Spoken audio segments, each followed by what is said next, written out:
इस पॉडकास्ट में हम डॉक्टर कलाम के ज़िंदगी से जुड़े उस इंसिडेंट को जानेंगे जो शायद उनके लाइफ का बहुत बड़ा टर्निंग पॉइंट बना, और हमें इस कहानी से बहुत कुछ सीखने को भी मिलेगा। तो बात तब की है जब डॉक्टर कलाम हिंदुस्तान एरोनॉटिक्स लिमिटेड बैंगलोर से काम करके ग्रेजुएट एरोनॉटिकल इंजीनियर बनकर निकले। तब उनके पास दो जॉब अपॉर्चुनिटीज़ थे।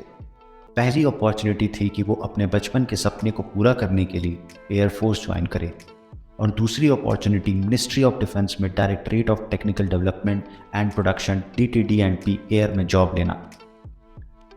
तो डॉक्टर कलाम इन दोनों जॉब्स के लिए अप्लाई कर देते हैं। अप्लाई करने के बाद उन्हें दोनों जगह से इंटरव्यू के लिए कॉल आ जाता है। एयरफोर्स के इंटरव्यू के लिए उन्हें देहरादून जाना था और DTD&P के लिए उन्हें दिल्ली। डॉक्टर कलाम अपना पहला इंटरव्यू देने के लिए दिल्ली निकल जाते हैं। वहाँ उनका इंटरव्यू अच्छा जाता है। उसके बाद वो अपने ड्रीम जॉब एयरफोर्स के इंटरव्यू के लिए देहरादून जाते हैं। वो वहाँ इंटरव्यू देते हैं, लेकिन अपने इंटरव्यू से वो खुश नहीं होते, क्योंकि इंटरव्यू के दौरान उन्हें यह महसूस हो जाता है कि यहाँ इंटेलिजेंस से ज़्यादा फिजिकल फिटनेस वाले कैंडिडेट को शायद प्रेफर किया जाए। वो कहते हैं ना कि आप अपने जीवन में जो सबसे अजीज चीज़ चाहते हैं उसका मिलना उतना ही मुश्किल होता है। डॉक्टर कलाम बचपन से ही चाहते थे कि वो फाइटर पायलट बने, और इसी चाह में वो आगे बढ़ रहे थे। लेकिन इस इंटरव्यू के बाद जब उन्हें पता लगा कि उनकी 25 लोगों में 9th रैंक आई है, तो ये रास्ता मानो उनके लिए बंद ही हो गया। डॉक्टर कलाम इस बात की वजह से बहुत निराश हो गए। उन्होंने किसी तरह से अपने आप को संभाला और उसके बाद वो ऋषिकेश जाने का निश्चय करते हैं। ऋषिकेश पहुंचने के बाद डॉक्टर कलाम पवित्र गंगा में स्नान करते हैं और वहीं कुछ दूरी पर शिवानंद आश्रम में चले जाते हैं। कलाम साहब अपनी किताब ट्रांसफॉर्मिंग ड्रीम्स इनटू एक्शन में बताते हैं कि इस जगह पर पहुंचने के बाद उन्हें अलग तरह की वाइब्रेशंस फील हुई थी। वो वहां स्वामी शिवानंद से मिलते हैं और अपने दुख का कारण बताते हैं। कारण जानकर स्वामी जी बहुत ही सरलता से उन्हें कहते हैं कि अपनी किस्मत को एक्सेप्ट करो और ज़िंदगी में आगे बढ़ो। वो कहते हैं कि ऐसा समझो कि एयरफोर्स पायलट बनना तुम्हारी किस्मत में ही नहीं है, और जो तुम्हें बनना है वो अभी तुम्हें या किसी को भी पता नहीं है, लेकिन वो पूर्व निर्धारित ज़रूर है।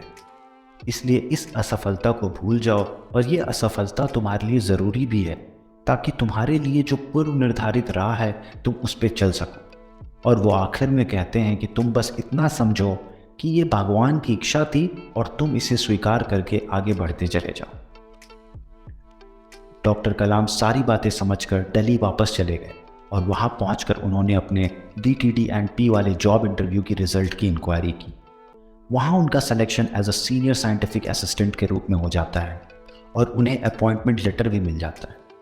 वो अपने आप को समझाते हैं कि अगर यही उनकी किस्मत में है तो कोई बात नहीं, और ऐसा सोचने के बाद उनके अंदर जो भी निराशा या उदासी थी कि वो एयरफोर्स में नहीं जा सके, वो भी ख़त्म हो गई।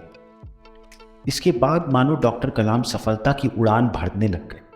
डॉक्टर कलाम ने DTD&P में काम किया, उसके बाद उन्होंने इनको स्पार ज्वाइन किया, फिर इसरो, और फिर DRDL, और फिर वो बने प्रेसिडेंट ऑफ इंडिया। मैं ये कहानी आप लोगों के पास इसलिए लेकर आया ताकि आप इस बात को समझ सके कि अगर आप जीवन में कुछ करना चाहते हैं या बनना चाहते हैं और वो किसी कारण से नहीं हो पाता है, तो आप रुके नहीं, आप आगे बढ़ते चले जाएं।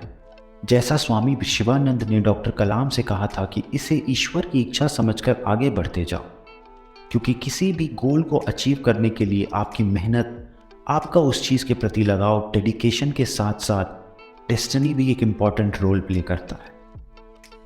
और आप अगर आगे बढ़ते रहोगे तो शायद डेस्टिनी को भी बदल सको।